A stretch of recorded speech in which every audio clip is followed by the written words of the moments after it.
Dear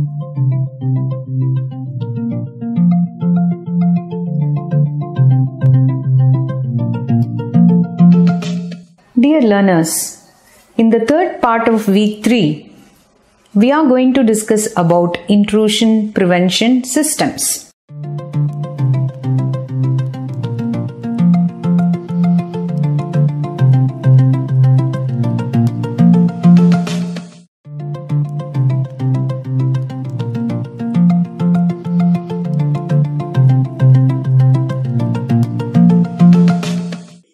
Next to intrusion detection systems, intrusion prevention is very important.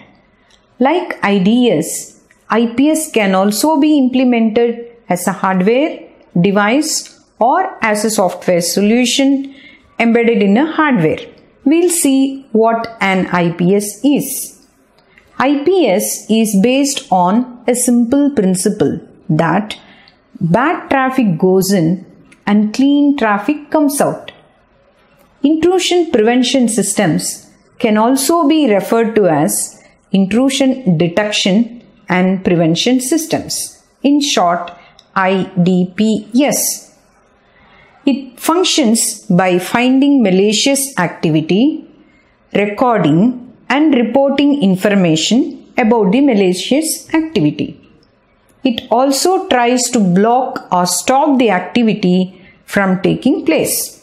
Here comes a picture that clearly explains where an IDPS can be placed in a network. Basically, intrusion prevention is a defensive approach that is used to detect potential threats in a networking environment.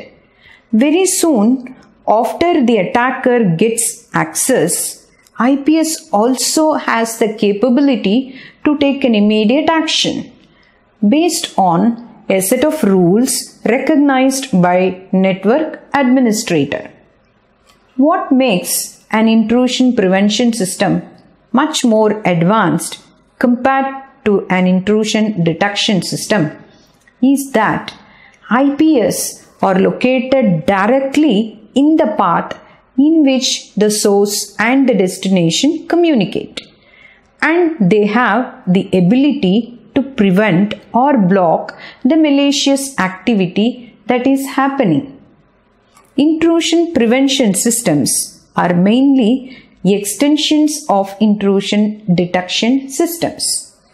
Here comes a picture that shows how an IPS can handle the typical attack scenario. Unlike IDS, it can immediately block the malicious activity. Like IDS, IPS can also monitor the network traffic, but an intrusion detection system responds to malicious traffic by issuing warning notifications, whereas an intrusion prevention system reacts to such traffic by eliminating the malicious packets. Here comes a simple comparison between IDS and IPS. Shortly, IDS is a passive system that inspects the traffic and reports back on threat, but IPS is placed in line in the direct communication path between the source and the destination. It dynamically analyzes and takes automated actions on all traffic flows that enters the network. Particularly, the actions include sending a notification to the administrator, dropping the malicious packets, blocking the traffic from the source address, and resetting the entire connection. It is important to note that an effective intrusion prevention system must be efficient to avoid hindering the network performance. In addition, intrusion prevention systems must work quickly and accurately to identify the threats on a real-time basis and avoid false positives. IPS is comparatively a new technique. It is based on the standard of incorporating the heterogeneous technologies like Firebreak, VPN, IDS, antivirus and anti-spam, etc. Now we'll see the functionalities of IPS. IPS allows the following functionalities. First, it supervises the behavior of the application. Second, it creates the rules for application. Third, it issues alerts in case of violations. Fourth, it correlates the different sensors to generate a better protection against the attacks. Fifth, it understands the IP network. Sixth, it has a mastery over the network probes and the log analysis. Seventh, it defends the vital functions of the network, carrying out an analysis with a very high velocity. IPS can follow different methods to detect threats.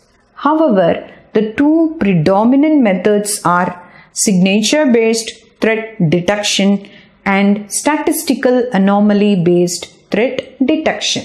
The signature-based threat detection method involves a dictionary of uniquely identifiable signatures of threats located in the code of the exact for each exploit.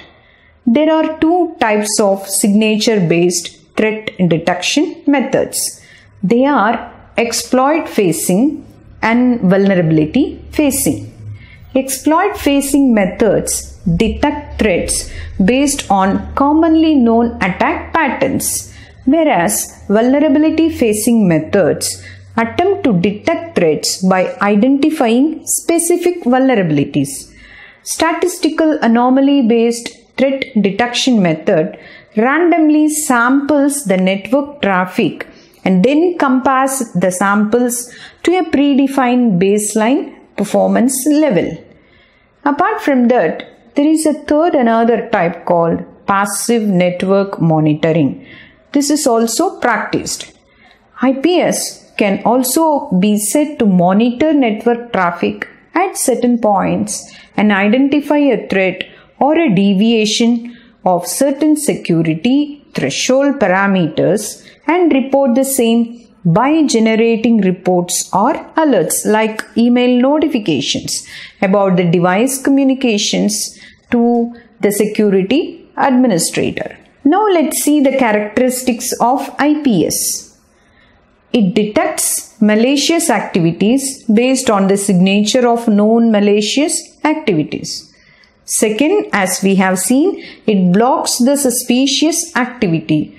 Third one, constantly updates the signatures based on their experience.